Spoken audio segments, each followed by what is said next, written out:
In a way, were you trying to buy this badge? In my mind, yes. Until recently, this man wore a badge from the Wayne County Sheriff. In Michigan, reserve deputies aren't licensed by the state, but they look like real officers. They carry guns and wear uniforms and assist licensed deputies by going out on raids, helping with crowd control at big events, or providing escorts. I enjoy helping the community. It gives me a lot of passion and it makes me feel good to give back. All right, picture this. We're diving deep into a story that sounds like it's straight out of a movie, but it's happening right here in Wayne County, Michigan. So there's this sheriff, Raphael Washington, right? And things get a little spicy when accusations fly about him giving special treatment to a guy he made a reserve deputy. Now, this isn't just any guy, this is someone who apparently showered the sheriff with gifts worth thousands. We're talking high-end stuff, the kind of merchandise that makes you go, wow. Now, this dude, he's anonymous, talking to the news under the radar because he's worried this whole saga might slam the brakes on his law enforcement career. But here's where it gets juicy. Text messages, recordings, they're all painting a picture, and it's not looking good for the sheriff. They're kind of like breadcrumbs leading us through the story, showing us what's what. Channel 7's Ross Jones, he's on the case, digging deep.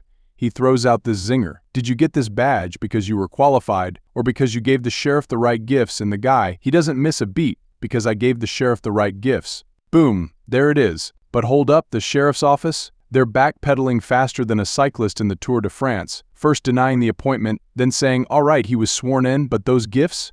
No biggie? No ethical worries here. Yet our anonymous friend, he sees it differently. He thinks his badge got yanked because the gift train hit the brakes. And what's the sheriff's office's side of the story? They're saying he got the boot for not playing by the rules, failing to report his run-ins with other police agencies. So who are these reserve deputies? In Michigan, they're like the Robin to the police's Batman, helping out but not licensed by the state. They're decked out in sheriff's uniforms, packing heat, and assisting with everything from raids to crowd control. But here's the kicker. There's no standard training or licensing for these guys. It's all up to the sheriff's discretion. This story, though, it's not just about one guy and some gifts. It's a glimpse into a system where connections might just trump qualifications. And our guy? He's been through this not once, but twice, with 2 different sheriffs. Makes you wonder, doesn't it? Tonight, Wayne County Sheriff is ducking questions about why he accepted gifts from a man who wanted something in return. When you gave him all these gifts, were you trying to buy this badge? In my mind, yes. He was first appointed a reserve under Sheriff Benny Napoleon, then, after being removed from the program, by Sheriff Raphael Washington.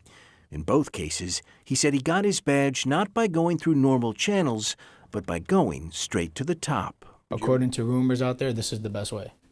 Approach the sheriff directly. And do or say what? What I did was I came up to him and I approached him with a deal. He said he met Sheriff Washington at this campaign fundraiser in July of 2022 and said he asked to get back in the reserve deputy program, telling Washington he could give him free merchandise that the sheriff could use to promote himself. In return, he hoped Washington would make him a reserve deputy again. Text messages show him offering Washington custom mugs with his face and name, phone charging pads touting his honesty, integrity, and experience, and personalized pens, too. The sheriff's reply, love it. How much? He said he'd donate them. Why? I gave it to him so he can use them for his campaign, or whatever he would want to use them for. He said he had 1,000 mugs made, along with 2,000 pens and 300 phone chargers. He declined to say their total value. Quotes we obtained show that much merchandise could easily exceed $10,000. He delivered the first batch of mugs to the sheriff himself. Texts confirm a meeting on November 23, 2022. And just 2 hours later came this email from the sheriff's assistant. They just gave me a form with a background. You just fill out your name, ID, things like that, and then they run a background, and that's all I did. A background check should have revealed a high number of police contacts through the years, at least 9 separate incidents alleging fraud, larceny, intimidation, and more.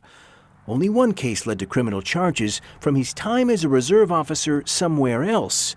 Back in 2017, Highland Park Police kicked him out of their program for poor attendance, and when he failed to return their equipment, had him charged with larceny. The case was later dropped. But all that didn't stop his candidacy from moving forward, and the free merchandise for the sheriff kept coming too. In this text, he sent the sheriff a photo of more boxes of mugs. "I'm sure we can use them," the sheriff replied, along with the words he'd been hoping for. You're in contact under Sheriff Mike Jafer. You're in, meaning you're going to get your badge. Correct. What else would it mean? Less than a week later, he was sworn in, given his badge and sheriff's ID. I mean, on the surface, it seems like a clear example of some sort of quid pro quo. Karan Pinkins is the former chair of the Wayne County Ethics Board, which governs the conduct of the county's elected leaders. He reviewed the text between the sheriff and the reserve deputy. Even if you were to say that it wasn't a quid pro quo, you got a person that's giving gifts specifically to influence this person in this position to give him something. The sheriff's office lists all the requirements to become a reserve deputy on their website, or at least they did. After we started asking questions for this story, they deleted them. The requirements included a 16-week training academy like the one taught here at Schoolcraft College. Did they have you go through any training? The Sheriff's Department did not have me go through any training. What about take any tests? The Sheriff's Department did not have me take any tests. The only training he's ever had, he said, happened in Highland Park a decade ago. It was supposed to last a month and a half. He said lasted just a few days. Highland Park's current chief tells me the program was a mess, that he stopped using it over concerns that reserves were being trained inadequately or not at all. It made news back in 2018 after certifying a convicted felon and no longer exists. But for Wayne County, it was enough.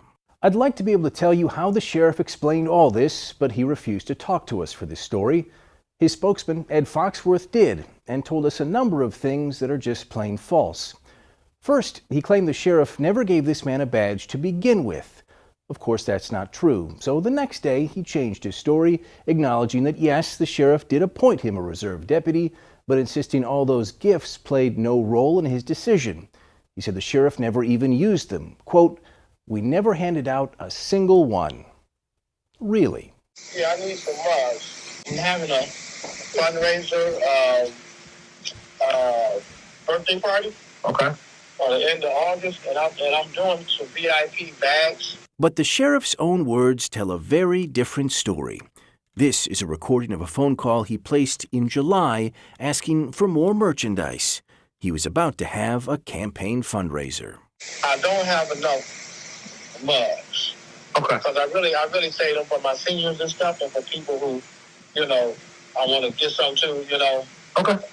Now I got to come up with about 50 to put in these VIP bags for those that's going to be contributing like $500. Okay. So he delivered more boxes of mugs here to sheriff's headquarters and said he threw in a birthday present too for the sheriff, a brand new vacuum cleaner that retails for around $250. He was given these gifts.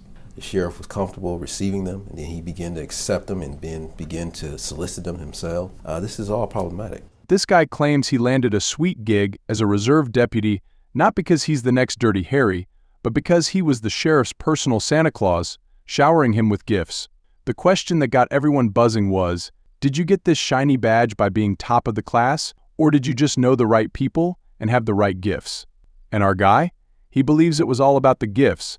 Now, after some back and forth, the sheriff's office admits, yeah, they did bring him on board, but no, those gifts? Pure coincidence, they say. Our guy gets the boot from the program, and he suspects it's because his version of Christmas came less frequently, and who gets to decide who's in this club? The sheriff. This isn't the first rodeo for our unnamed hero. He claims his way into the deputy's stars wasn't through the front door, but a direct line to the big bosses, both Sheriff Benny Napoleon back in the day and now Sheriff Washington. His strategy? He approached Washington with a proposal at a fundraiser, offering up free merch for a spot in the reserve. Despite a history that includes police reports and a larceny charge from his days with another police department, our guy gets the green light after delivering the goods to the sheriff himself. Yet, when questions start flying about how he got his badge, suddenly, the official requirements for becoming a reserve deputy vanish from the sheriff's website. Coincidence? You be the judge. Despite everything, Sheriff Washington's camp is tight-lipped, backing out of interviews and sticking to the story that these gifts had no sway in their decision-making. Yet, with an ethics complaint now hanging over Washington, this saga of gifts, badges, and the blurred lines between right and wrong continues to unravel. You might want to stick around, folks. This story's got layers and we're just scratching the surface. What do you think? Did our mystery man buy his way into the badge? Or is there more to the story? Drop your thoughts in the comments below and let's get this conversation going. Don't forget to hit that like button, subscribe, and ring the bell for more tales from the darker side of the badge. See you next time.